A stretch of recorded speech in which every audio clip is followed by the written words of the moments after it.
Hello guys! Welcome to my vlog! Wow! Yes! Andito ko ngayon sa isang pinaka-trendest sa social media, ang Dala Palmera.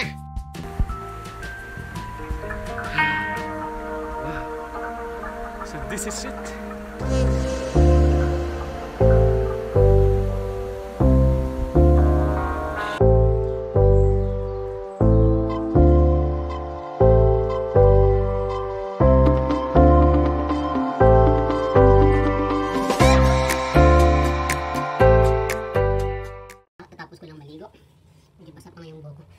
So yan, packing wave bag kasi punta tayo ng South Cotabato. First things first is dapat may duyan. So ito, napasok natin yung make sure extra phone, your headset, your charger, and you always need to have pen and some alaksan for pamahon and some extra money. Of course you have to wear your mask and your cap and your jacket, and of course itong tubig, mahalaga ito guys. So I'm packing my bag right now.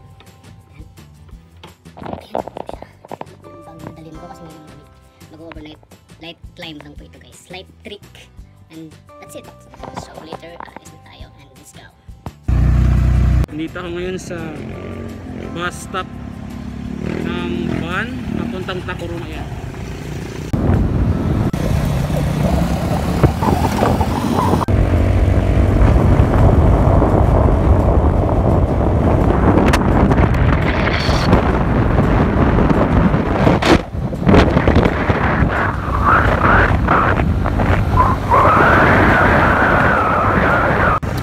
So guys, papunta na kami ngayon ng La Palmera.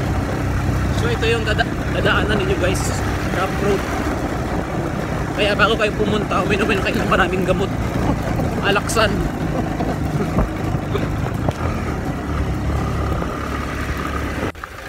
Dito, pagkalanganin ka dito sir, tumbahin ka talaga. Baka talaga no, kasi yung bato ng alitap. Palitaw.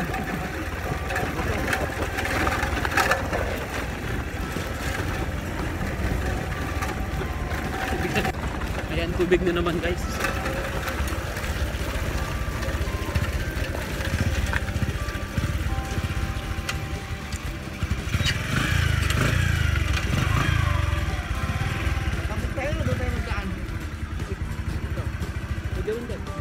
So ayan mga ka-backpacking, nakasakay na pa ako ng Skylab o single motorbike motor papuntang Columbia Sultan Kudarat. See you later!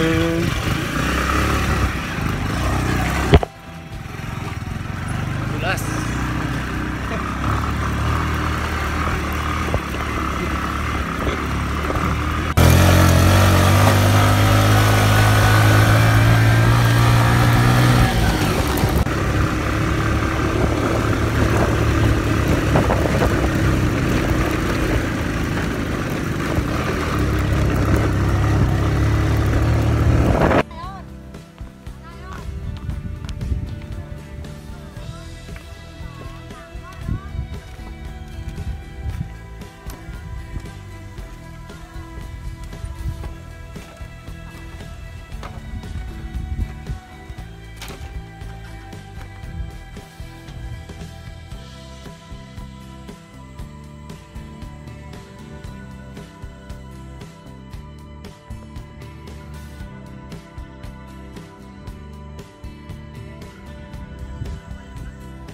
Yan guys, isa pa sa mga views dito. Wow!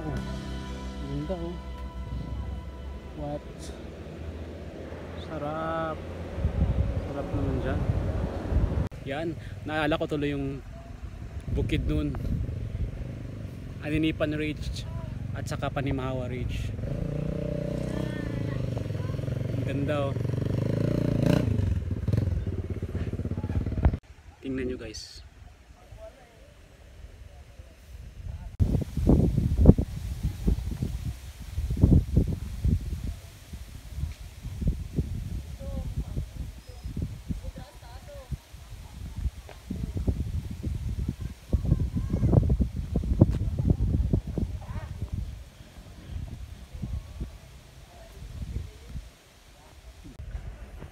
Sarap pumunta doon, oh. Doon, oh. May daan doon, oh. Ayan. Bukas papunta tayo doon. Kasi mamaya mag-overnight pa tayo.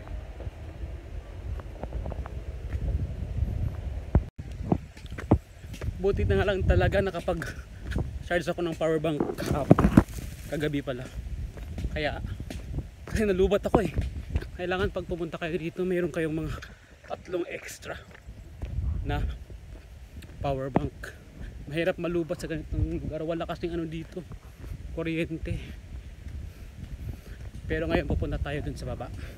I mean dyan lang, kung hanggang saan lang yung pwedeng puntahan. Kasi bukas guys, iba yung climate, yung temperature I mean, sa umaga.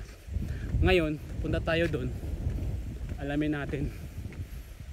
Kasi bukas iba yung magiging itsura nito. Mas magandang mayroon tayong kuha sa umaga, mayroon din tayong kuha sa hapon. Wow, ganda guys. Wow, what a beautiful view. Wow! Whew! Hindi ako nagsisi na pumunta ko rito. Sarap! Tara! Ayun sa baba.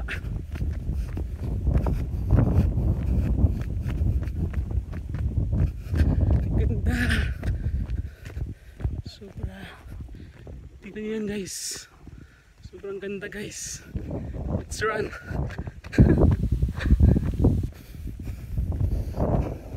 Iyakapin natin yung kalikasan.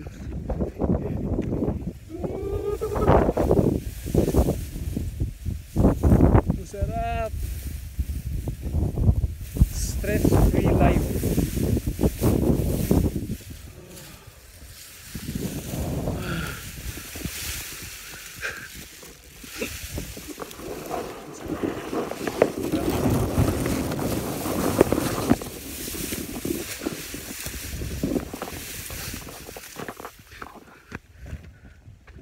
Tahimik.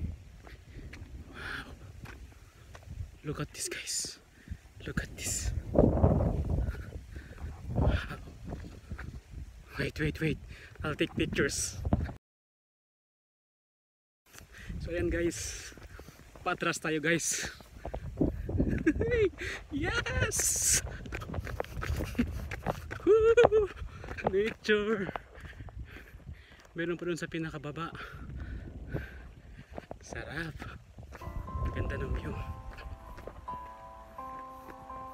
Wow. Hindi ko talaga palalagpasin to.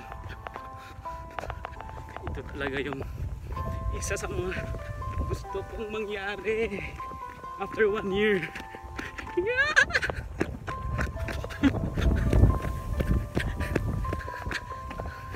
After 1 year nakapag-trek din ako.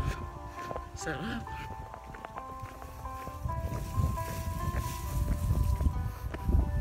So, sa mga gustong mag-trek, ayan, dito na po ako guys. It's a dream come true. Tingnan nyo yan. Dati sa social media ko lang ito nakikita, pero ngayon, wow, I'm with the mother nature. Sarap. Ang ganda. Sulit. Nakakawala yung stress. Yun ako galing oh, pinakadulo pa. Yun oh. Mag 360 degree tayo.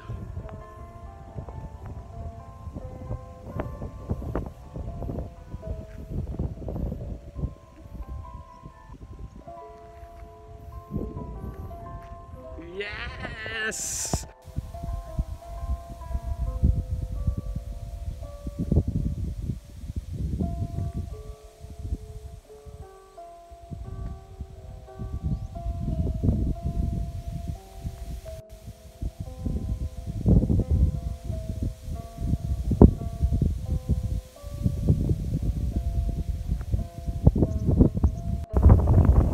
Sarap sa pakiramdam. Wala akong masabi.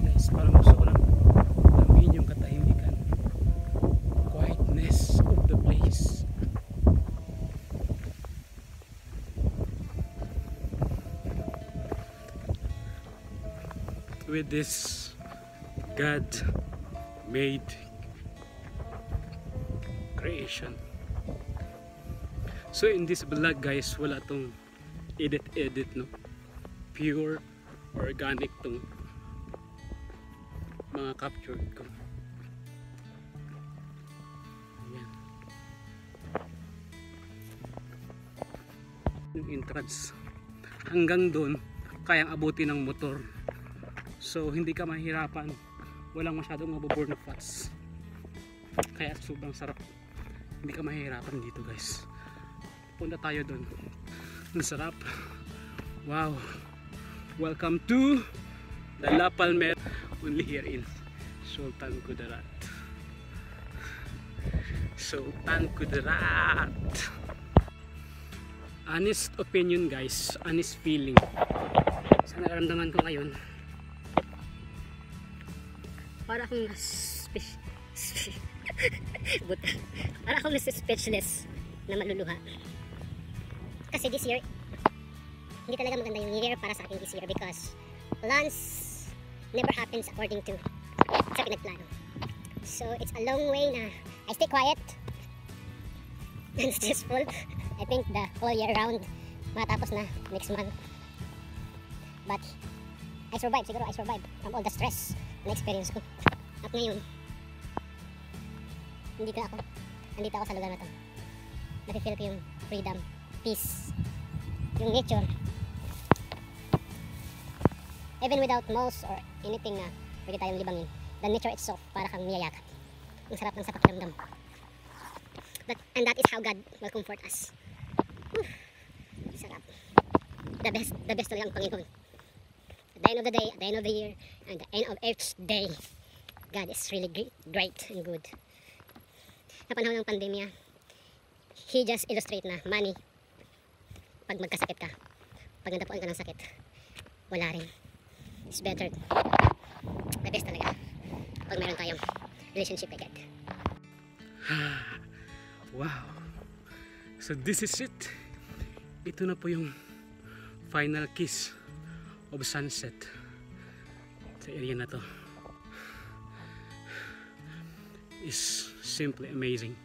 So doon ako galing guys, sa pinakadulo, dulong dulo. Ngayon pabalik na ako dun sa kung saan kami mag-overnight. Ayaw pumalis dito, sarap.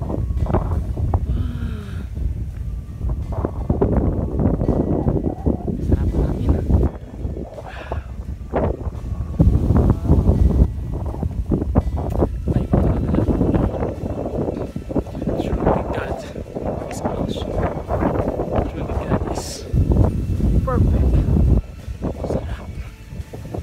Nature says it all. No one can debate it. Right guys? So this is Tony, backpacking OFW. Good morning guys. Nagigising ko lang. So nandito ako sa akin. Medyo madilim pa. Later pupunta kami dun sa baba para mag pictures. So prepare muna para magkape. Finally morning na guys, kalabas tayo ng tent. Sarap ng pakiramdam, kaya natulog agad. Tignan nyo yung background natin, ridges. Yung napansin ko dito, wala lang masyadong bugs.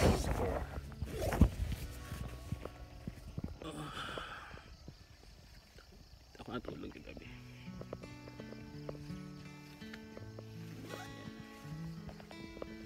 Natulog ko. Ayun. Yun yung ambience natin dito guys. View sa likod.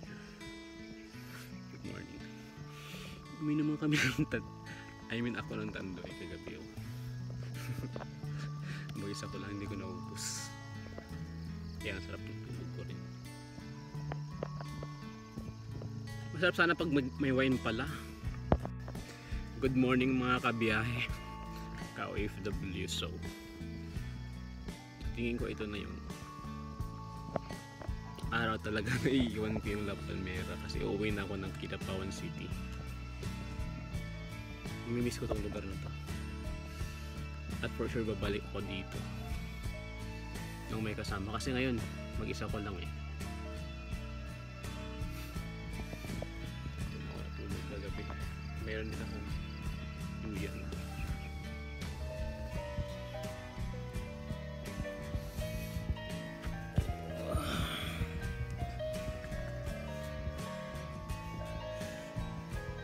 5 AM na.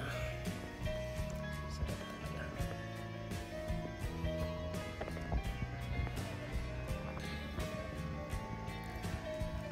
Mamaya pupunta kami dun sa baba. I mean dun para mag picture ulit. Ayan, good morning guys. So it's time to leave the place today. So magbibigay tayo ng ratings. Kung pagdating dun sa ano guys, experience dun sa mismo sa nature, it's 110% siya na maganda yung experience. Unlike dun sa mga na-experience ko sa bukid dun, mayroon kang may experience ng trekking, so kailangan mo mag-burn ng fats. Pero dito, hanggang sa area na to, kaya natayuan ko, abot siya ng sasakyan, 4 wheels or kahit sa motorbike. Kaya walang problema. So mapapansin nyo, from this area, maglalakad yung tao papunta dito. Ayan. Hanggang doon. Ito. Hanggang doon sa dulo. Ayan. So, pagdating naman sa amenities, bago pa tong place guys. So, kailangan natin mag-adjust. That means wala pang masyadong magandang comfort room, kainan. Kasi nga, bago pa lang yung lugar. Pero hindi naman yung... Meron ang comfort room, pero hindi naman yung kagandahan. But it's still okay kasi meron. Pero yun nga kasi bago pa lang. So kailangan natin mag-adjust dun guys. Tapos yung sa meron naman silang mga kantin, mini kantin, so lutong bahay lang yung mga niluluto nila pero masarap pa rin. Meron silang bilihan ng alak. Secured naman yung place. Tapos pwede kayong magdala ng tent for 150. And then meron din silang mga rooms na maliliit yung andon sa kabila. Pwede siya for overnight stay. So yun lang po guys. So far okay, so good. Mabalik tayo dito. And one thing po sa mga nagta-travel, yung basura, ayan oh. Yung ibang tourist kasi tinatapon lang basta-basta yung basura dito sa gilid. So be responsible po tayo para ma-preserve natin yung place.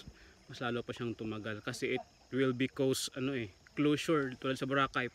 Pag sobrang abusado na yung mga tao, pinapaklose. So tayo din magsasuffer ng mga nagbi-visit sa lugar. So ganun lang po guys. So sa mga taga Colombia o Sultan Kudarat, mayroon kayong bagay na ipagmamalaki itong lugar ninyo. Kasi for sure, pag mas sisikat pa to, maraming papunta rito from all around the world for sure. Kasi maraming mga vloggers ngayon, hindi lang sa Pilipinas kundi sa ibang parte din ng mundo. Medyo mahirap ngayon kasi may COVID, pero siguro after ng COVID, mas lalong sisikat pa tong lugar ninyo. At saka isa pa yung kalsada. Kasi rough road yung kalsada, medyo bumpy yung ride. Pero wala namang problema kasi wala namang areas na pwede kang ma-stuck. Tuloy-tuloy lang. Medyo bumpy lang talaga. So far so good guys. Babalik na ako ng Kidapawan. Maraming salamat sa pag-welcome sa akin dito.